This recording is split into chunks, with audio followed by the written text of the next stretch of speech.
সকাল বন্ধুরা, পংপি এস ফ্যামিলিতে তোমাদের অনেক অনেক স্বাগত অ্যান্ড ওয়েলকাম। কেমন আছো সবাই? আমরা কিন্তু একদমই ভালো নেই, বুঝতেই পারছো। চোখ মুখ একদম যেন বসে যাচ্ছে গরমের মধ্যে।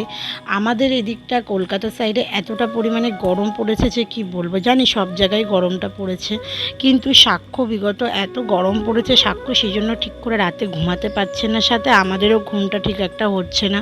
এতটা গরম, শরীর একদম ভালো লাগছে না। সমস্ত কাজবাজ সকালবেলা উঠে করা হয়ে গেছে, আর সব কিছু লেটেই হচ্ছে, যেহেতু সকালের দিকটাই একটু ঘুমাতে পারছি।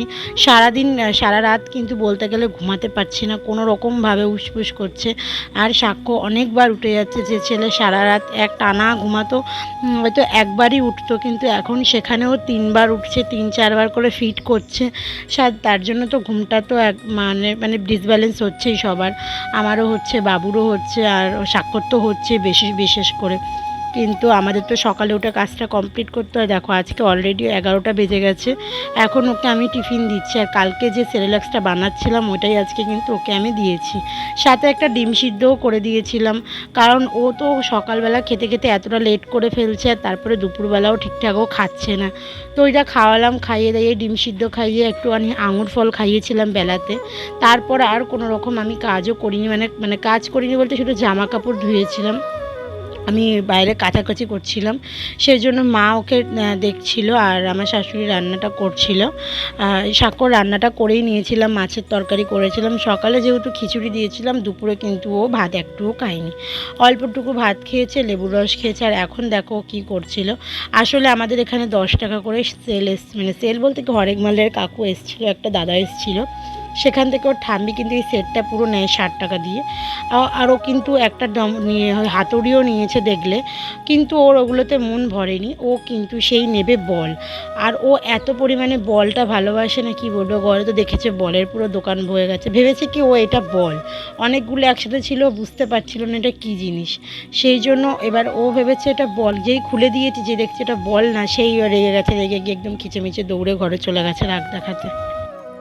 আর এখন কিন্তু প্রায় 1:30 বেজে গেছে। আমি ওই ভিডিও এডিট করছিলাম, আর সাথে ওর ভিডিওটাও করছিলাম।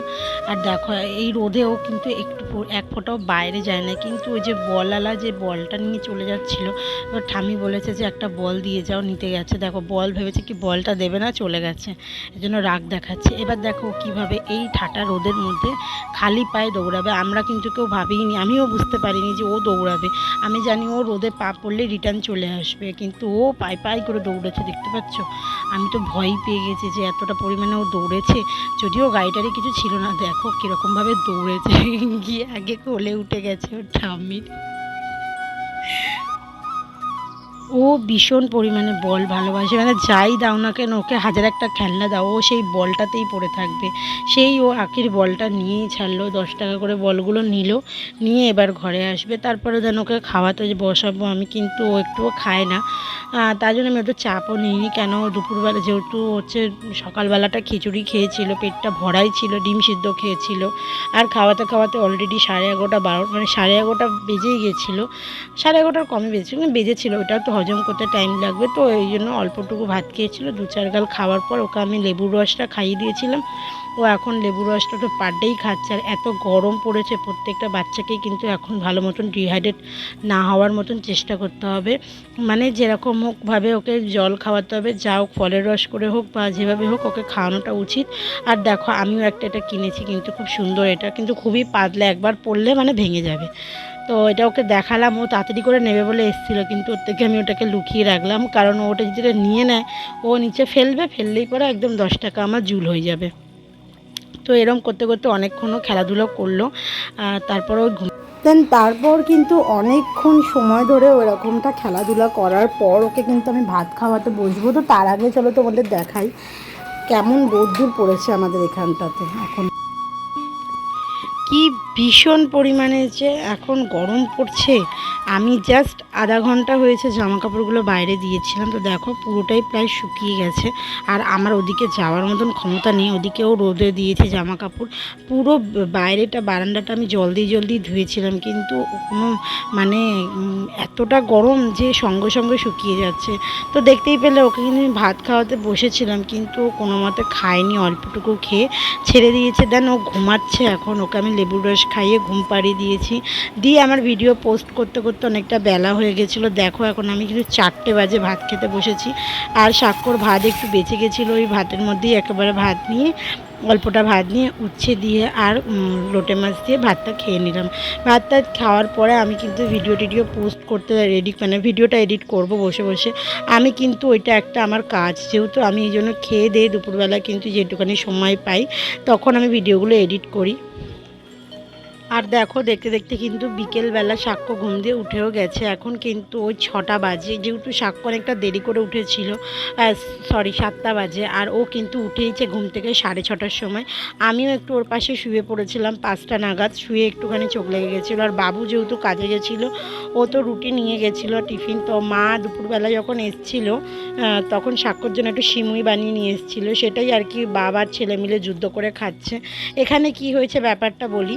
এখানে সাক্ষ্যকে যেহেতু দুধ খাইয়েছিলাম, তো সেই জন্য আমি ওকে বলেছিলাম বেশি দিতে না, আর সেমইটাও দুধেরই। এখানে সাক্ষ্য ব্যাপারটা বুঝতে পারছে না যে কি আছে, ও ভাবছে যে ভালো কিছু খাবার আর ওর চামচটা লাগবে, মানে চামচ দিয়েও নিজে খাবে। কিন্তু সিমুইটা যেহেতু পাতলা মতন করা ছিল, এই জন্য সিমুইটা পড়ে যাওয়ার জন্য আর কি বাবু দিচ্ছিল না। ওর হাত ধরে আগে মুখে একটু টেস্ট করালো, ওই যে মুখে টেস্টটাও পেয়ে গেল। তারপর কিন্তু দেখো বসে বসে দিদি খাচ্ছে। আসল কথা ও বুঝতে পারছিল যে কি এমন খাওয়াচ্ছে ওকে, সেই জন্য ও নিজে থেকে খাওয়ার জন্য আর কি ব্যবস্থা করছিল। তারপরে সন্ধেবেলা কিন্তু আমাদের এত গরম লাগছিল, বাইরে বসেছিলাম, কিছুই আর করিনি, এতটা শরীর অস্বস্তি লাগছিল। বাবু গেছিলো দুধ আনতে, তো তারপরে আমি সাক্ষ্যকে খাইয়ে নিলাম। তো জানো খাওয়ার পরে প্রত্যেক দিনই আমি ঘর মুছে দিই, তো আজকে অনেকটাই দেরি হয়ে গেছিলো, এখন প্রায় 11টা বাজে। তো আমি ঘর মুছবো বলে সব পরিষ্কার করছিলাম, ওখানে ও আমাকে বললো যে তুই খেয়ে নে, আমি ঘর মুছে দিচ্ছি। একমাত্র এই একটা মানুষ, সে আমার সবসময় কেয়ার করে। হয়তো শত কাজের মধ্যেও 1 ঘন্টা হলেও আমাকে সে সময়টা দেয়। এই মানুষটার জন্যই আমি কিন্তু এত কিছু করতে পারি। তো দেখো খাওয়া দাওয়ার পরে আর আমার কোনো কাজ পেলাম না, মানে এতটা গরম লাগছে না। পাখাটা হঠাৎ করে দেখছি পাখাটা তো স্লো হয়ে গেছে, আমি বুঝতে পারছিলাম না যে পাখাটা তো স্লো কেন হয়ে গেছে। প্রত্যেক সপ্তাহে কিন্তু পাখা, আমি চাদর যখন পরিষ্কার করি তখন পাখাটা পরিষ্কার করে নিই। তো দেখো পাখাটা বন্ধ করার পর বুঝতে পারলাম পাখাটাতে ময়লা হয়েছে। আর সত্যি কথা বলতে এই গরমের মধ্যে না পাখা একটু ধুলো পড়লেই না পাখার স্পিডটা যেন কমে যায়, এমনিও যেন গায়ে হাওয়া লাগে না, তারপরেও তো পাখাটার স্পিডটা কমে যায়।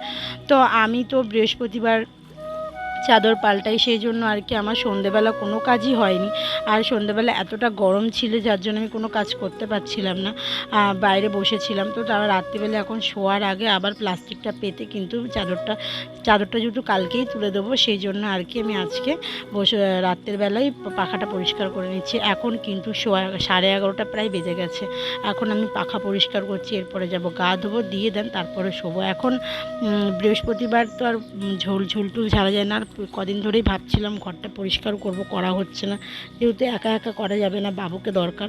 আর বাবুর টাইম হচ্ছে না, ছুটিও পাচ্ছে না, সেই জন্যই আর কি করা হচ্ছে না কাজটা।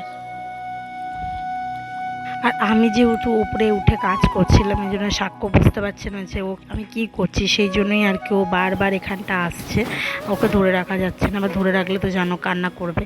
তো তারপর কিন্তু দিকেটা ঝেড়ে নিলাম, শুধুমাত্র আজকে পাখাটাই পরিষ্কার করলাম, যেটা এখন দরকার। বুঝতে পারছো কতটা গরম পড়েছে, যে মানে 10 মিনিট যদি মানে ফ্যান অফ করে রাখা হয় তাহলে এই হাল হচ্ছে। এতটা পরিমাণ গরম এখন ঘরের মধ্যে পড়েছে। আর আমি দুটো ঝুঁটি বেঁধে ঘরে ঘুরে বেড়াচ্ছি। আসলে আমি চুলটা আজড়েছিলাম, আজরে আর দুটো ঝুঁটি বেঁধে নিয়েছি, সন্ধ্যাবেলা দাঁড়িয়ে চুল আজড়েছি বাইরেটা। তারপর এখন শোয়ার জন্য বিছনাটাকে ভালো করে পরিষ্কার করে নিচ্ছি, এরপরে সাক্ষ্যকে শোয়াবো। সাক্ষ্য কিন্তু খাওয়ার পর কিন্তু ভালো করে ওকে আমি গা হাত পা ধুয়ে দিয়েছিলাম, মানে বাবুই ধুয়ে দিয়েছিল, মানে জল দিয়ে একবার ডেটল জল দিয়ে গা হাত পা ধুয়ে দিয়েছিলাম। দেন আমি এখন যাব গা ধুতে, স্নান করব, মানে কি আমার এখন 4বার করে স্নান করা হয়ে যাচ্ছে। সকালে তো উঠে একবার করেই নিই। তো দেখো এখনও আমি শুতে যাচ্ছি, গাটা ধুয়ে নিয়েছি। তো ভিডিওটা আজকে এখানে এন্ড করছি। ভিডিওটা ভালো লাগলে অবশ্যই একটা লাইক কমেন্ট, শেয়ার করে দিও। আর আমাদের চ্যানেলটাকে সাবস্ক্রাইব করে দিয়ে প্রত্যেকদিন নতুন নতুন ভিডিও দেখার জন্য আমাদের পাশে থাকো আর বেল আইকনটাকে প্রেস করে দাও। চলো আজকের জন্য টাটা।